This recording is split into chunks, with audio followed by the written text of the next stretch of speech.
And just like that, our 3-month stint with the Haval Jolion S Ultra Luxury have come to an end. And in these 3 months, it has assimilated very well into day-to-day routine, which attests to the fact that it is a very popular choice in the South African car market, frequently ranking in the top 10's passenger sales charts.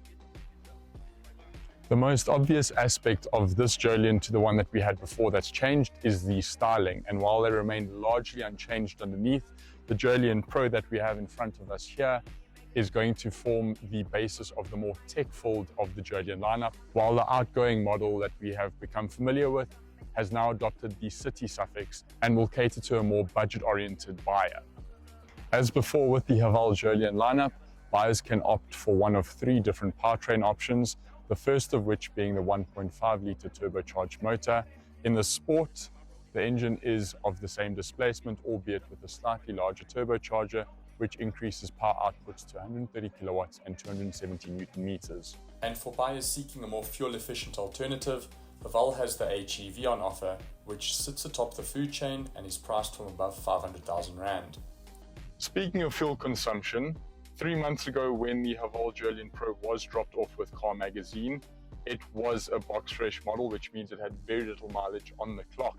And as a result, it didn't deliver the most stellar fuel consumption initially, with figures ranging from between 9 and 10 liters per 100 kilometers. The good news is, with a few extra 1,000 kilometers on the clock, the fuel consumption has come down considerably and is far closer to Haval's claim of 7.5 liters per 100 kilometers. We haven't seen anything as low as that, but we have averaged 7.8 liters per 100 kilometers over the 3-month test cycle. Now, with the fuel consumption concern addressed, one of the Achilles heel of the Jolion Pro has proven to be its powertrain. And like many of the Jolions that have come before it, the calibration between the engine, the gearbox, and the turbo don't seem to communicate all too well, and that often results in a little bit of a lethargic pull away from the slightly larger turbo in the case of the Jolion Sport. Where this hindrance on the driving experience becomes less prevalent is where the Jolion Pro Sport hits the open road, and that is by way of the sheer amount of advanced safety features and standard equipment that is included. It's fitted with features like lane keep assist, adaptive cruise control, and the heads-up display that I'm currently looking at. That being said, there is a heavy reliance on tech in the cabin, and what I mean by that is the fact that there's very few buttons. So the only way to adjust any audio playing through the infotainment screen is through the steering wheel mounted volume controls, and the same can be said with the HVAC controls, which are only located on the dashboard. What this means in the real world is that the fan speed as well as the temperature control need to be accessed via the infotainment screen, and this often requires you to take your eyes off the open road in front of you rather than to adjust a few dials.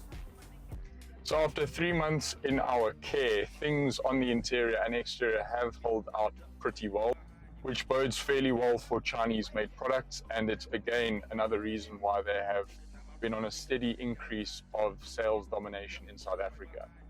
Also important to remember is the fact that the Jolion serves as Haval's best-selling passenger vehicle in South Africa, averaging around 1,000 units per month between both the City and the updated Pro model. Over the course of 2024, it trailed only the Chery Tiggo 4 Pro, its direct Chinese rival, as well as the market-leading Toyota Corolla Cross in the subcompact crossover SUV segment. And within the Haval Jolion Pro lineup, the Sport Ultra Luxury that we are testing now is one of the most expensive out of the lot. It comes in at just under 500,000 Rand. And if I'm honest with you, I think there's better value to be found further up the range with the less powerful and less torquey models that still feature the 1.5-litre turbocharged motor and come with just as much standard tech. In terms of the extra power outputs in the Sport model, I think it is both a blessing and a curse. On paper, everything is far more impressive than you'd expect, but I think in reality, you don't necessarily need that extra power.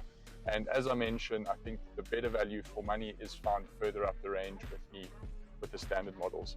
All of the derivatives aside, what the Jolion Pro has done for Haval is elevate the brand and show that the Chinese are capable of producing vehicles that rivals some of the more mainstream manufacturers, despite some refinement issues that would go a long way in improving the overall driving experience behind the wheel. But at the price, with all of the standard feature, the panoramic sunroof, the heads-up display, the Apple CarPlay and Android Auto on the infotainment screen and the digital cluster, to name a few, it is a very difficult vehicle to ignore at this price point. And that is probably why it has proven to be so successful for Haval over the past year.